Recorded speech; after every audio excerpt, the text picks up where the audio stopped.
السلام علیکم ناظرین، کیا یہ ممکن ہے کہ ایک ہی شخص صوفی بھی ہو اور جنگجو بھی؟ ایک ہی شخص میدان کارزار کا شہسوار بھی ہو اور انسانیت کا محافظ بھی؟ ناظرین، کیا آپ جانتے ہیں کہ ایک صوفی مجاہد جنہوں نے صرف 24 سال کی عمر میں فرانس جیسی سپر پاور کو گھٹنے ٹیکنے پر مجبور کر دیا؟ جی ہاں، ہم بات کر رہے ہیں امیر عبدالقادر الجزائری کی۔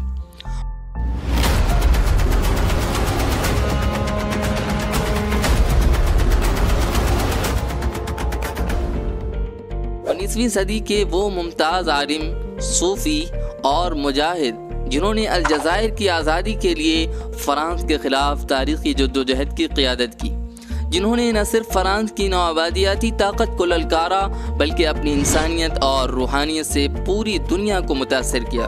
امیر عبدالقادر 6 ستمبر 1808 میں الجزائر کے شہر معسکر کے قریب القیتنہ میں پیدا ہوئے۔ ان کا تعلق قادریہ صوفی سلسلے سے تھا۔ ان کے والد شیخ محی الدین ایک جید عالم اور صوفی بھی تھے۔ انہوں نے اپنی تعلیم کا آغاز قرآن مجید کے حفظ سے کیا اور محض 14 سال کی عمر میں قرآن کریم مکمل حفظ کر لیا۔ اس کے بعد اسلامی فقہ، حدیث، منطق اور فلسفہ کی تعلیم حاصل کی اور ساتھ ہی ساتھ گھوڑ سواری، تیر اندازی اور جنگی فنون میں بھی مہارت حاصل کی۔ 1825 میں وہ حج کے لیے روانہ ہوئے۔ اس سفر میں انہوں نے دمشق اور بغداد جیسے علم و تصوف کے مراکز کا دورہ کیا، جہاں ان کی ملاقات بڑے بڑے علماء اور مشائخ سے ہوئی۔ یہی سفر ان کے فکری اور روحانی ارتقاء کا نقطۂ آغاز بنا۔ ناظرین، 5 جولائی سن 1830 میں فرانس نے الجزائر پر حملہ کر دیا۔ یہ حملہ ایک سفارتی تنازع کو بہانہ بنا کر کیا گیا تھا۔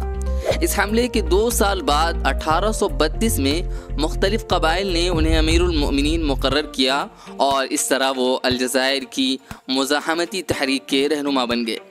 بعد میں انہوں نے ایک مستحکم اسلامی ریاست قائم کی جس میں عدالتی نظام، تعلیم اور مالیاتی نظام شامل تھا۔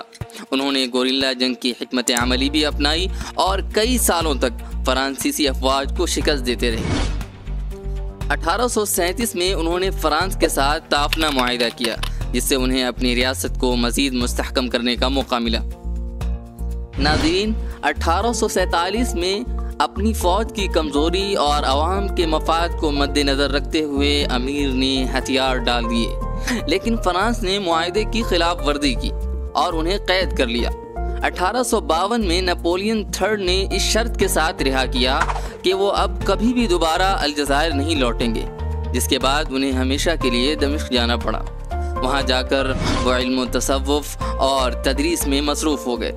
انہوں نے وہاں ایک مدرسہ بھی قائم کیا جس میں طلبہ کو تصوف، فقہ اور فلسفے کی تعلیم دی جاتی تھی۔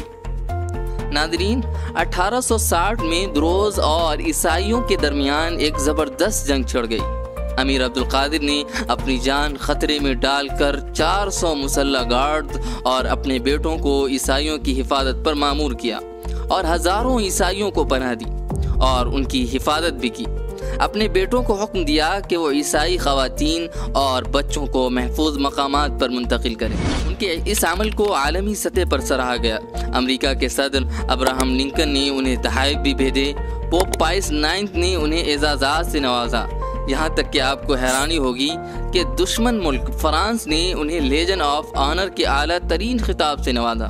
ناظرین، 1883 میں امیر عبدالقادر دمشق میں ہی انتقال کر گئے۔ 1966 میں ان کے باقیات کو الجزائر منتقل کر کے قومی ہیرو کے طور پر دفنایا گیا۔ آج بھی الجزائر میں ان کے نام پر جامعۃ الامیر عبدالقادر الجزائری جیسے ادارے اور اس کے علاوہ دیگر مساجد اور کئی سڑکیں موجود ہیں۔